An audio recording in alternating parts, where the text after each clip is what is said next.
K smart ആപ്ലിക്കേഷനിൽ ഒരു പുതിയ സിറ്റിസൺ ലോഗിൻ ക്രിയേറ്റ് ചെയ്യുന്നത് എങ്ങനെയാണ് എന്നാണ് നാം ഇന്ന് നോക്കുന്നത്. ഇതിനായി പ്ലേ സ്റ്റോറിൽ നിന്നും കെ സ്മാർട്ട് എന്ന ആപ്ലിക്കേഷൻ ഡൗൺലോഡ് ചെയ്ത് ഇൻസ്റ്റാൾ ചെയ്യേണ്ടതാണ്. ആപ്ലിക്കേഷൻ ഇൻസ്റ്റാൾ ചെയ്ത ശേഷം ഓപ്പൺ ചെയ്യുമ്പോൾ ലോഗിൻ സ്ക്രീനിലേക്കാണ് നാം എത്തുന്നത്. ഇവിടെ പ്രധാനമായും 3 രീതിയിൽ നമുക്ക് ലോഗിൻ ചെയ്യാവുന്നതാണ്. ഒന്ന്, മൊബൈൽ ഫോൺ നമ്പർ ഉപയോഗിച്ചും ഇമെയിൽ ഉപയോഗിച്ചും അതുപോലെ തന്നെ പാൻ കാർഡ് നമ്പർ ഉപയോഗിച്ചും ലോഗിൻ ചെയ്യാവുന്നതാണ്.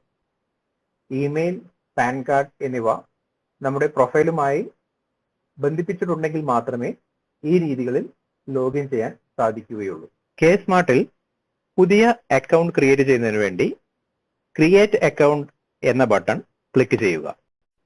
തുടർന്ന് വരുന്ന സ്ക്രീനിലെ ഡിക്ലറേഷൻ അഗ്രി ആൻഡ് പ്രൊസീഡ് എന്ന ബട്ടൺ ക്ലിക്ക് ചെയ്ത ശേഷം ആധാർ നമ്പർ എൻ്റർ ചെയ്യുക.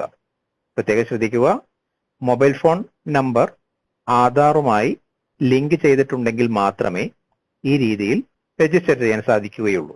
ആധാർ എൻ്റർ ചെയ്ത ശേഷം ഗെറ്റ് OTP എന്ന ബട്ടൺ ക്ലിക്ക് ചെയ്യേണ്ടതാണ്. ഇതിനെ തുടർന്ന് ആധാറുമായി ലിങ്ക് ചെയ്തിട്ടുള്ള മൊബൈൽ ഫോണിലേക്ക് ഒരു OTP ലഭിക്കും.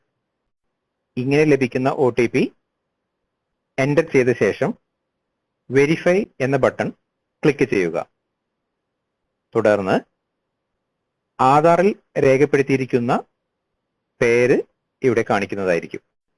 അതിനുശേഷം ഏത് മൊബൈൽ ഫോൺ നമ്പറാണോ കെ സ്മാർട്ടിൽ ലോഗിൻ ചെയ്യാൻ ഉപയോഗിക്കേണ്ടത് ആ നമ്പർ മൊബൈൽ നമ്പർ എന്ന കോളത്തിൽ എൻ്റർ ചെയ്ത ശേഷം ഗെറ്റ് OTP എന്ന ബട്ടൺ ക്ലിക്ക് ചെയ്യുക. തുടർന്ന് പ്രസ്തുത നമ്പറിലേക്ക് ഒരു OTP ലഭിക്കുന്നതായിരിക്കും.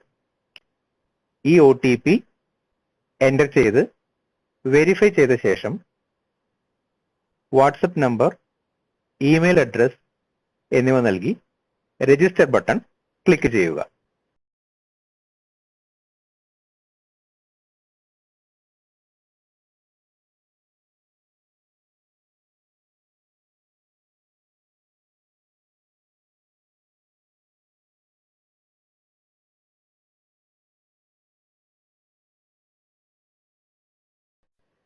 ഇപ്പോൾ നാം കെ സ്മാർട്ടിൽ ഒരു സിറ്റിസൺ ലോഗിൻ ക്രിയേറ്റ് ചെയ്ത് കഴിഞ്ഞിരിക്കുന്നു.